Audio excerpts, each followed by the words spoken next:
बोलो सियावर रामचंद्र की जय। और श्री रामचरितमानस के उत्तर कांड में जो भगवान विष्णु के वाहन हैं गरुड़ जी, उनको बताते हैं किस कारण से मैं कोए से उनकी गाथा या उनकी कथा कहने के लिए बना हूँ। वो कारण मैं आपको बताता हूँ। एक काक सुन, मुझे भक्त निरंतर प्रिय है, ऐसा विचार कर शरीर वचन और मन से मेरे चरणों में अटल प्रेम रखना। और क्या कहते हैं, अब सुनु परम विमल बम वाणी, सत्य सुगम निगमादि बखानी, निज सिद्धांत सुनावऊं कोई, सुनु मन धरु सब तजी भजु मोह। अब मेरी सत्य सुगम वेदादि के द्वारा वर्णित परम निर्मल वाणी सुन। मैं तुझको यह निज सिद्धांत सुनाता हूँ, सुनकर मन में धारण कर और सब तज कर मेरा भजन। यह सारा संसार मेरी माया से उत्पन्न है, अनेकों प्रकार के चराचर जीव हैं, वे सभी मुझे प्रिय हैं, क्योंकि सभी मेरे उत्पन्न किए हुए हैं। मनुष्य मुझको सबसे अधिक अच्छे लगते हैं।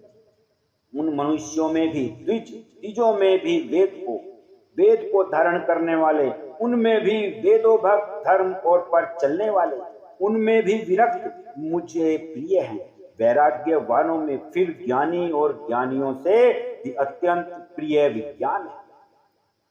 विज्ञानियों से भी प्रिय मुझे अपना दास है, जिसे मेरी ही गति है, कोई दूसरी आशा नहीं है। मैं तुझसे बार बार कहता हूं कि मुझे अपने सेवक के समान प्रिय कोई भी नहीं।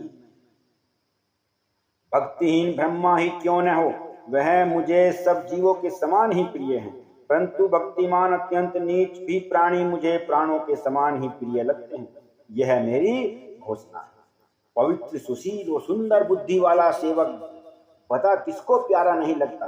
वेद और पुराण ऐसी ही नीति कहते हैं कि हे काक, सावधान होकर सुन, मैं तुम्हें बताता हूं। एक पिता के विपुल कुमारा, होई पृथक गुणशील अचारा, को पंडित को तापस ज्ञाता, को धनवंत सुर को दाता। एक पिता के बहुत से पुत्र पृथक पृथक गुण स्वभाव और आचरण वाले होते हैं। कोई पंडित होता है, कोई तपस्वी होता है, कोई ज्ञानी होता है, कोई धनी होता है, कोई शूरवीर होता है, कोई सर्वज्ञ और कोई धर्म परायण होता है।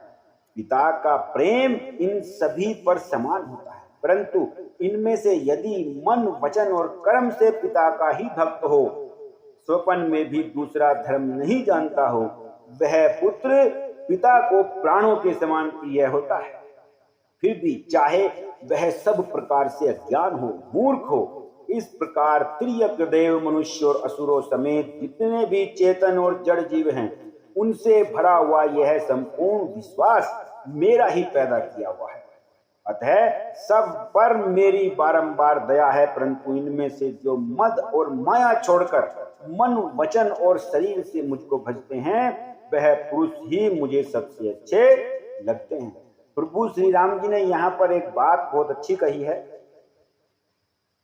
काक भसुंडी जी से, कि चाहे कोई कितना भी ज्ञानी हो, एक पिता के 4 पुत्र हैं, 5 पुत्र हैं, उनमें से एक ज्ञानी है, एक बलशाली है, एक तपस्वी है, एक दानी है, लेकिन जो कुछ भी नहीं जानता है, जो अपने पिता को सर्वत्र अपने शरीर मन धन सब कुछ से अपने पिता को ही सबसे बड़ा मानता है, पिता को वही पुत्र प्राणों से प्रिय होता है। उसी पुत्र पर पिता की सबसे ज्यादा प्यार कह लो या माया कह लो या लगाव कह लो, उसी पुत्र पर होता है। चाहे उसके पास कुछ भी ना हो, निर्धन हो, अज्ञानी हो, ना उसके अंदर बल हो, कुछ भी ना हो, लेकिन पिता को वही पुत्र सबसे प्यारा होता है।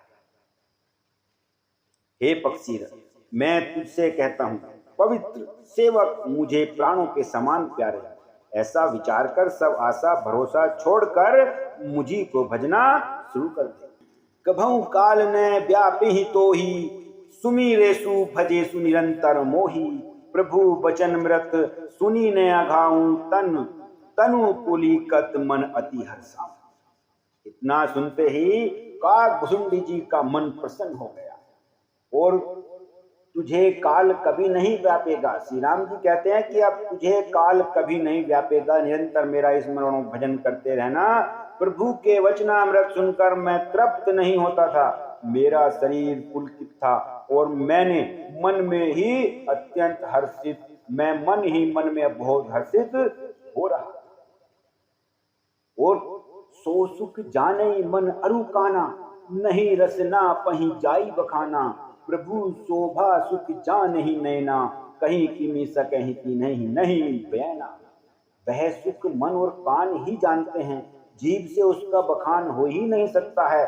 प्रभु की शोभा का वह सुख नेत्र ही जानते हैं, पर वह कह कैसे सकते हैं, उनकी वाणी तो है ही नहीं।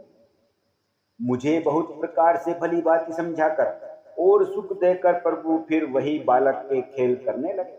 नेत्रों में जल भरकर और मुख को कुछ भूखा बनाकर उन्होंने माता की ओर देखा और मुखाकृति तथा चितवन से माता को समझा दिया कि मुझे बहुत भूख लगी। देखी माँ तो आतुर उठी धाई, कहीं मृदु वचन लिए उड़ लाई। गोद राखी कराव पे पाना, रघुपति चरित ललित कर गाना। यह देखकर माता तुरंत उठ दौड़ी और कोमल वचन कहकर उन्होंने श्री राम जी को अपनी छाती से लगा दिया। वे गोद में लेकर उन्हें दूध पिलाने लगे और श्री रघुनाथ जी की ललित लीलाएं गाने लगे।